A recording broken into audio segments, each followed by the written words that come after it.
tinikitan ako dito sa anong lugar to, sir? Berdan po, Berdan. Oh, Berdan. Palabas ako ng area na to.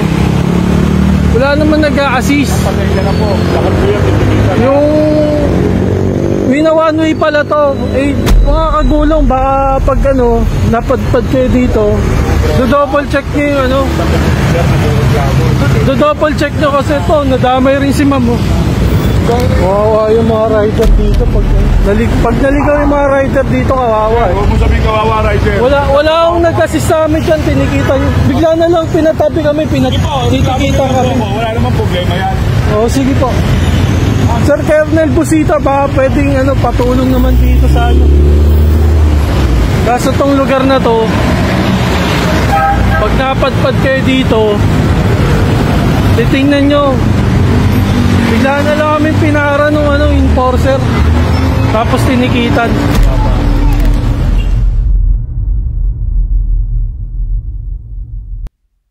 Hello po, magandang umaga.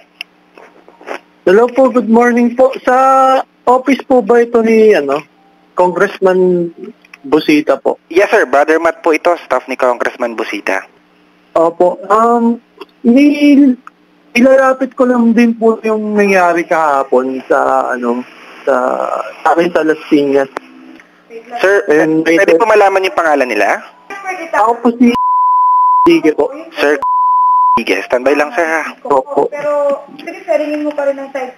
Kay Brother. Sir, ano po ito? Rider po ba kayo o truck driver? Rider po ako. Rider. Ano po yung naging violation nyo sir sa Las Piñas? Ang nilagay dito sa ticket, disregarding traffic officers.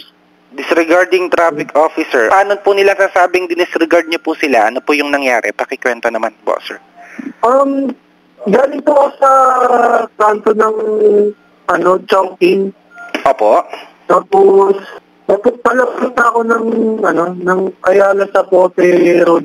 And then, pagpa ako, siguro marami ko yung motor na para. Okay po.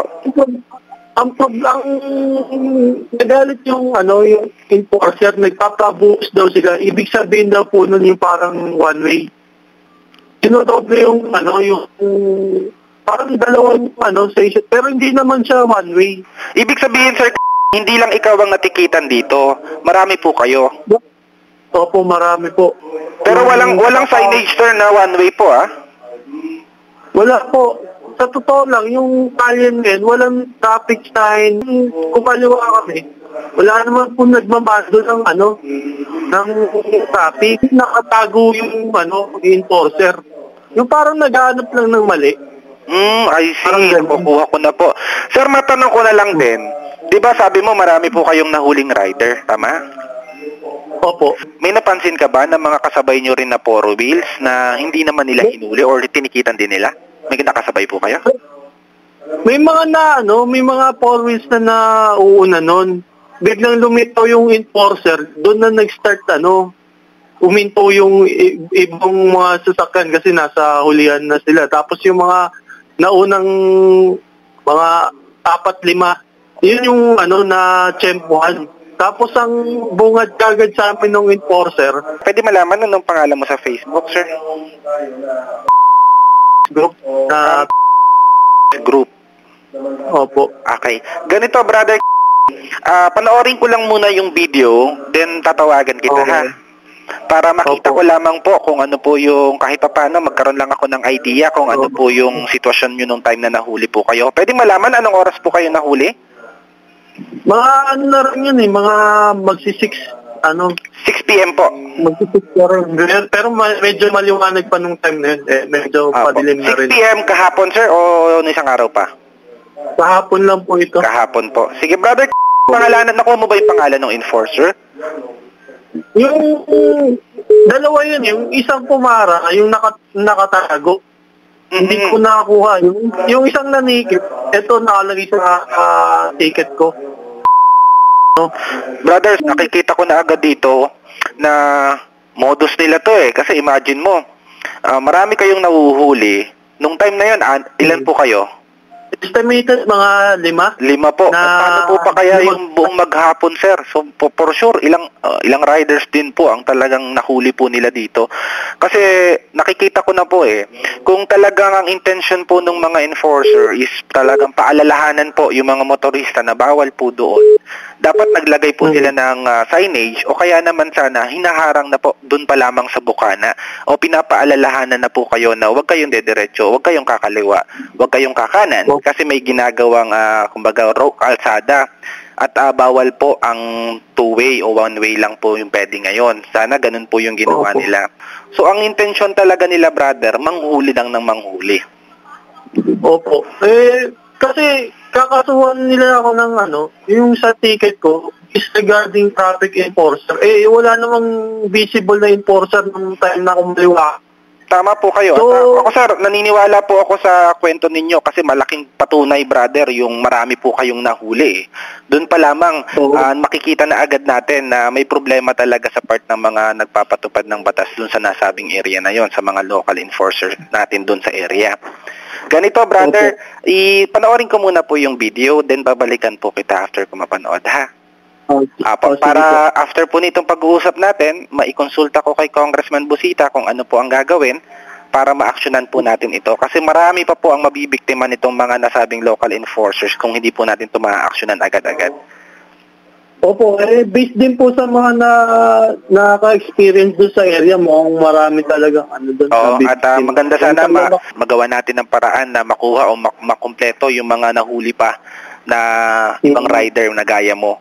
Nang sa ganon, matulungan po natin silang lahat. Anyway, balikan po kita, ha. Panoorin ko lang po muna yung video. Okay po. Sige po. Salamat po, Lin. Thank you. Wait lang po. Tatawag po ulit ako. Salamat po.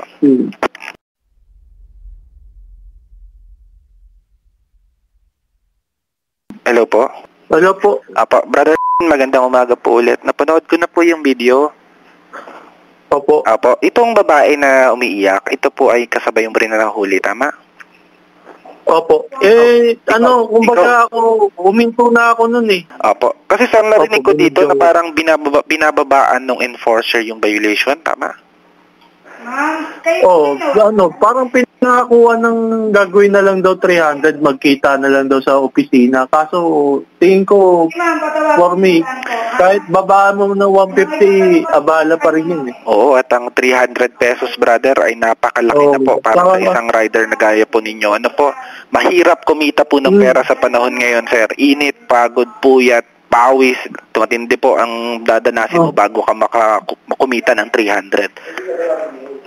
Hindi, saka imagine niyo na lang, sir, yung abala. Kung halimbawa, ako sa sitwasyon ko, North Caloocan ako, dadayo pa ako ng Las Piñas para yun. Although, pwede ko naman bayaran to sa Metrobank, kaso abala pa rin, dami namin umaalman. Malinaw po na talagang may mali dito sa ginawang panguhuli ng enforcer kasi kung talagang bawal po doon, dapat maglagay sila ng signage kasi una sa lahat, hindi po manghuhula ang mga riders. Wala po kayong kakayahang hulaan kung saan po yung bawal at pwedeng dumaan. Wala pong ganoon.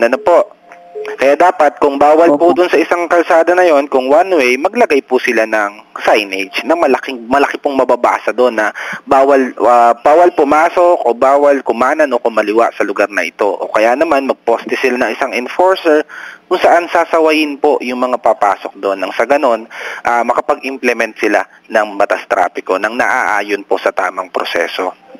Opo. Gagawa po kayo ng salaysay, ikikwento mo yung buong pangyayari at ipapadala nyo po sa aming opisina. Opo. Papanotaryuhan nyo po yung salaysay ninyo, sir. Alamin nyo po kung magkano yung ticket na babayaran po ninyo. Ipapotocopy nyo yung ticket. May isesend po ako sa inyong address. Ipadala nyo po sa amin doon through LBC. At kami na po ang bahala umaksyon. Inform lang kita, sir. Iniba na po ni Congressman Busita yung estilo natin sa pag-action po ng mga ganitong usapin.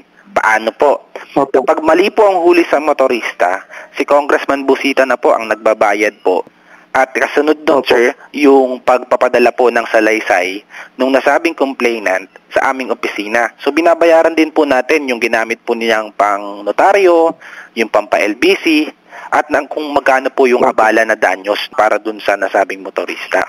Opo. Sa oras na ma-receive ko, sir, dito sa office yung salaysay ninyo, ibigay niyo po sa akin yung GCash ninyo para may padala ko po yung pambayad ninyo sa violation at yung ginastos po ninyo pang panotary at sa LBC.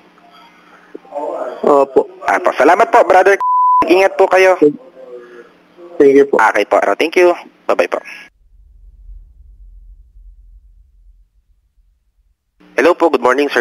Hello po. Good morning po. Apo, sir, na-receive ko na po yung salaysay na ipinadala niyo po dito sa office. Opo. Opo, at paintay-intay lamang po at papadalhan po namin kayo para dun po sa nagastos po ninyo pang panotaryo, sa nagastos po ninyo pang LBC, at dun po sa babayaran po ninyong multa para dun sa sinasabing violation po ninyo sa Las Piñas po. Ano po? Okay po, maraming salamat po. Malaking tulong talaga tong programa nyo sa mga nagigipit na riders, drivers. Opo, ito po kasi yung ginagawa natin na ngayon, sir, hindi na gaya dati na usap-usap lamang sa telepono. Ina-actionan na po natin ito sa pangunguna po ni Congressman Busita. Pahintay na lang, sir. Na-forward nyo na naman sa akin yung GCash number mo. Hinihintay ko lamang po yung isang kasamahan kong staff na may GCash para mapadalhan po kayo ngayon na rin po mismo. Okay po, maraming salamat po. Okay po, salamat po, sir. Ingat po. Okay po, thank you.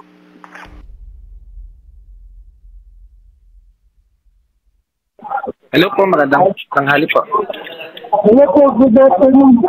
Sir, na-receive ko na po yung pera sa GCash. Maraming salamat po. Maraming po ulit dito sa mga bibiktima din sa kali. Ay, okay po. Buti naman, sir. Okay po, maraming salamat po. Okay po.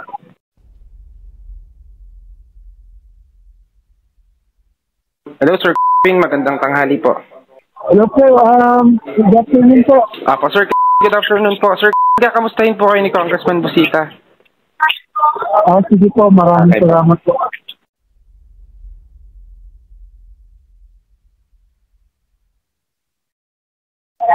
Kapatid, good afternoon.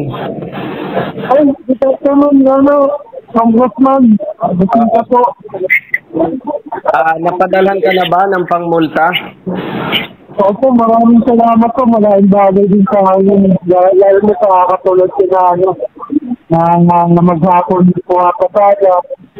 Sa ganong enforcement, dapat man lang sana kahit temporary signage na sasabihin bawal kayong pumasok o kaya may enforcer na maghaharang. Pero ang nangyari doon, bigla na lang ng huli. Tama ba?